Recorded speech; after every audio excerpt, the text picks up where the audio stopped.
A new trial has been ordered. And that's the News at 1 this Christmas Eve. From the News at 1 team, a very happy Christmas and a safe Christmas. Goodbye.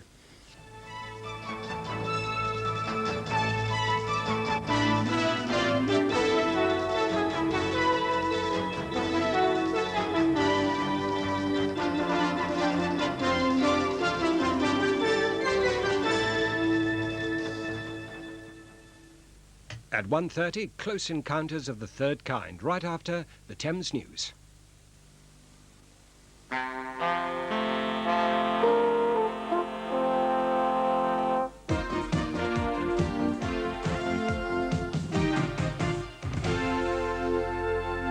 Good afternoon. Charity workers say more people will be sleeping rough in London this Christmas than ever before. They blame a relentless rise in poverty and in unemployment for the crisis. More than 10,000 people are destined to celebrate the festive season on the streets, according to the housing campaign CHAR. The GLC estimate the figure's twice as high if people living in hostels and squats are added. Major problems are caused by hostels for the homeless closing over Christmas. Others are full and have to turn people away. Cafes in the DHSS are also closed. A safety net's provided by charities like Crisis at Christmas. Working from a disused bus garage at Euston, Crisis filled the gap for 7 days. More than 1,000 homeless are expected. Meanwhile, the GLC's warned even more people will be forced to sleep rough next year when the government's new board and lodgings regulations begin to bite. A woman from Southall has just got back from Jerusalem after giving an 11-year-old Israeli boy the chance to live through to 1986. Susan Hunt's bone marrow was used to help Ahu Dror, who was dying of leukemia. A worldwide search found she was the one person in 100,000 who could help. 36-year-old Susan first registered with the Anthony Nolan Trust 7 years ago. She got her call to help the dying Israeli boy in November. Scientists found that her bone marrow was an exact match for 11-year-old Ahud Dror, who's already suffered 3 near-fatal relapses from leukemia. I wanted to go, but you know, it's awkward because I've got 3 children here. So, but then if it's helping someone. What sort of reception did you have from his family on the kibbutz? Oh, they were great. Ahud is recovering well, but it'll be several months before it's known if Susan has saved his life.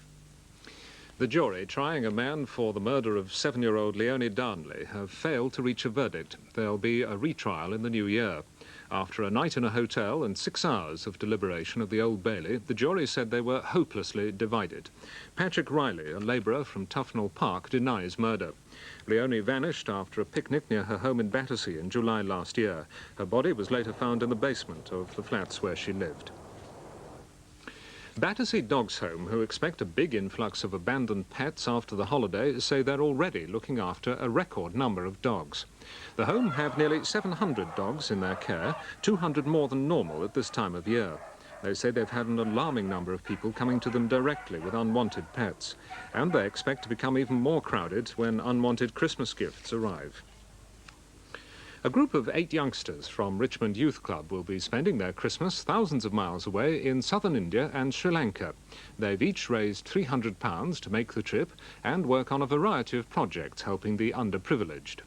We land at Colombo. When most of us are tucking into turkey and plum pudding tomorrow, this group from Richmond Youth Club will be boarding a flight at Heathrow for a very different Christmas. 8 youngsters aged between 16 and 21 are to spend a month in southern India and Sri Lanka working on Boys Town projects for the underprivileged. The Joe Homans Trust started 20 years ago to help homeless children. They stay until 17, learning farming and other skills before returning to their villages. And the Richmond team's ready to muck in where needed. And finally, it's time for the fairy godmother, the evil giant, and those wicked witches, as at every Christmas, the pantomime is again taking a starring role in the West End. And this year, there's everything from a youthful Peter Pan to an 85-year-old fairy. The evergreen Peter Pan is in London again at Christmas, this time at the Aldwych Theatre. Bonnie Langford is Peter, and like most of the actresses who've played the part before, it's not just the lines she has to learn, it's the flying too. Anne thinks, Bonnie, there's even more than that to the show this year. I'm very, very excited about it.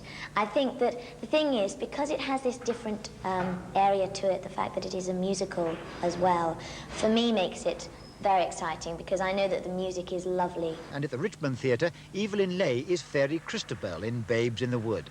But at 85 years old, isn't she just a bit old to play a fairy? My dear friend, this fairy is over 1,000 years old. I'm a youngster. And Thames weather, a cloudy day, mainly dry, but with some drizzle. The high 10 degrees Celsius, that's 50 degrees Fahrenheit. And tonight, rain dying out by Christmas morning. And that's all from the Lunchtime News team. More today at 6 o'clock. From us, a very happy Christmas.